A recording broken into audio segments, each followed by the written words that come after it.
We begin 13 News at 5 with breaking news. 5 people shot inside a home on Indy's northeast side. 1 person died. Our Rich Nye just talked to police. He's here now with what we've learned. Rich. On Christmas Day, families get together to celebrate, exchange gifts, and make memories. But today in Indianapolis, we saw family gatherings that will never be forgotten because they turned tragic with gunfire.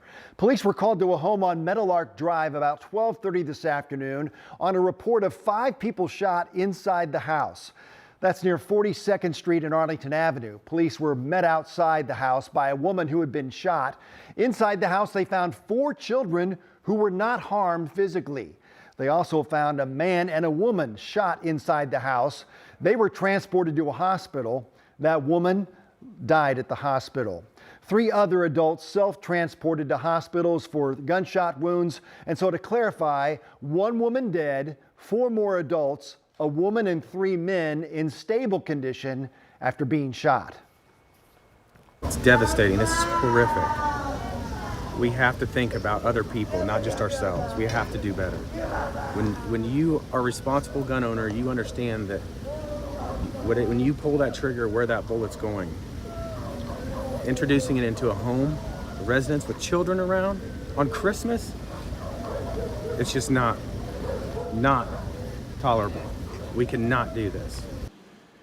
And while the officer was talking to the media, you may have been able to hear members of the family that came out of the house wailing and crying. I saw at least 1 child that appeared to be no more than 5 years old come out of that house. Police recovered a gun at the scene. Officers at the house also detained a separate person of interest who was transported to the hospital for non-life-threatening injuries.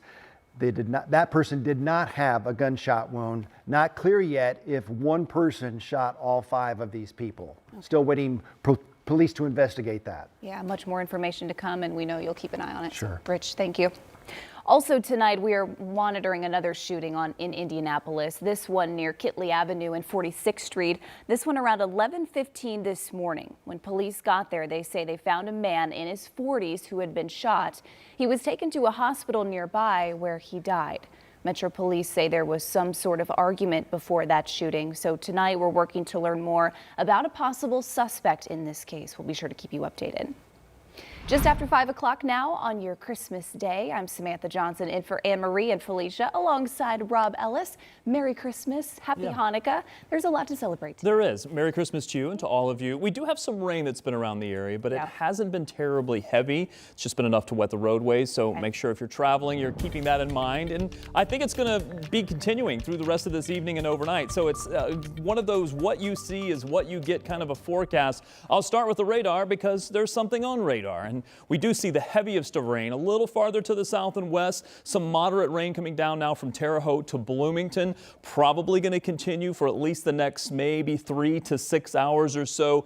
Don't expect this to change very much if you're traveling on 69 and perhaps 70 westbound. Just know that the rain is likely going to be a part of your journey within the next 6 hours or so.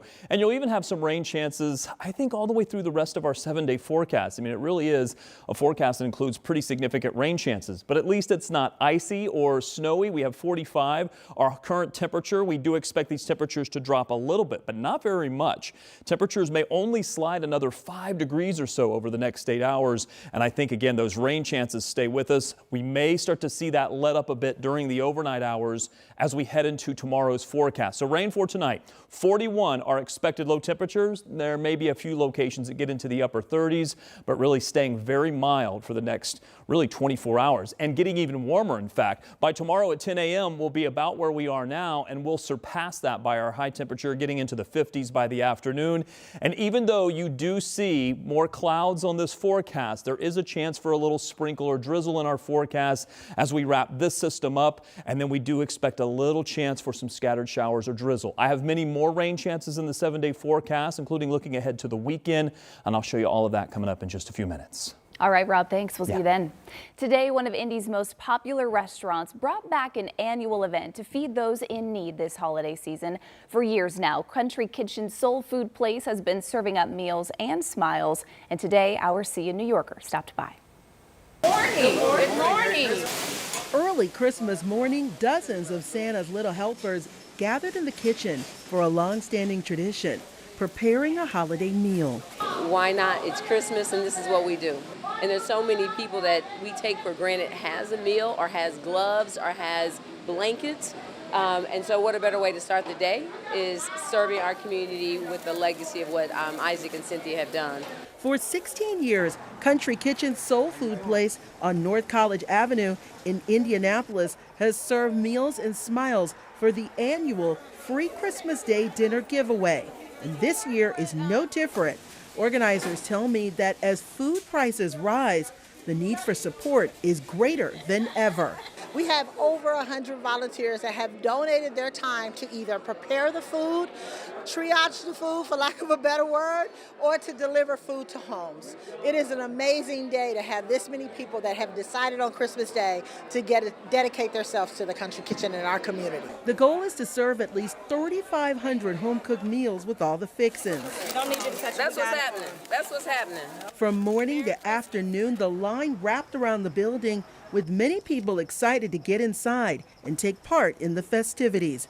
Many telling me they are grateful for the kindness of community. You got a stuffed animal? Oh, this is. And what do you got? What do you have? You got You got Spider-Man? Oh, that's so nice. This is really wonderful. And you got something good to eat. Yes, some good food. The true Christmas spirit. Reporting in Indianapolis, I feel really good. I want to tell y'all I really love Christmas. It's the best time of the year. And Merry Christmas, everybody. Indianapolis, Indiana, it's the best. CN New Yorker, 13 News. Well said. I like it. And even though it's Christmas Day, our first responders, of course, are still on the clock. So our Marina Silva joins us in studio now with the types of calls they're seeing today. Hi, Marina. Merry Christmas, Sam. It is just like any other day for our local first responders. People still need help. Before noon, firefighters in Carmel already had 15 calls, which they say is pretty normal. Now, just like Sienna showed up to the fire station in Carmel today after a Christmas present went wrong. She's visiting from California and got a ring for Christmas, and she was so excited. But when she woke up this morning, the ring would not come off. I fell asleep. I think it was too small and it made my finger puff up, so then I couldn't take it off. And then I was trying to take it off and then it got even more puffy. They walked over to the Carmel Fire Department, who had all the tools to eventually get the ring off after trying many household remedies. But for first responders, it's still a day where people need help. Now, for their families, first responders say they still work to make sure Christmas is special for their own, including asking Santa, having a pretty good relationship with Santa, to bring some of those presents early for their own kids. So very sweet. And you'll be back with us at 6 o'clock with some more of that information absolutely too. So, Marina, thank you. Well, today, Pope Francis delivered his Christmas message. He really called for talks between Ukraine and Russia to end their war. He also renewed his call for a ceasefire in the Israeli-Hamas war and for the release of the remaining Israeli hostages. Meanwhile, King Charles delivered his Christmas message today from a church with ties to the medical community.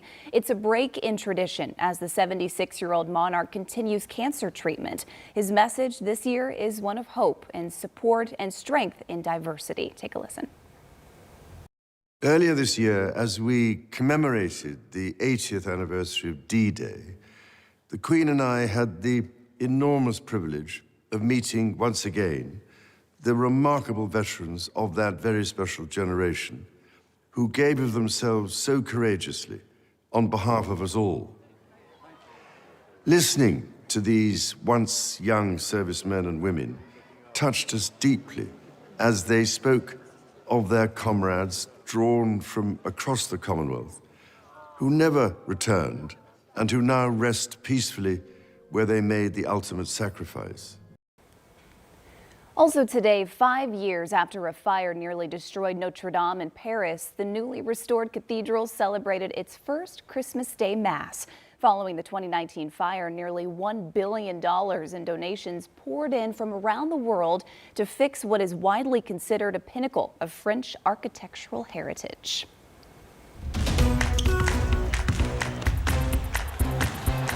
Well, check this out. Indiana Pacers star Isaiah Jackson is giving back this Christmas. He teamed up with the Empower campaign to host a shopping spree with 15 kids from the Boys and Girls Club of Indianapolis.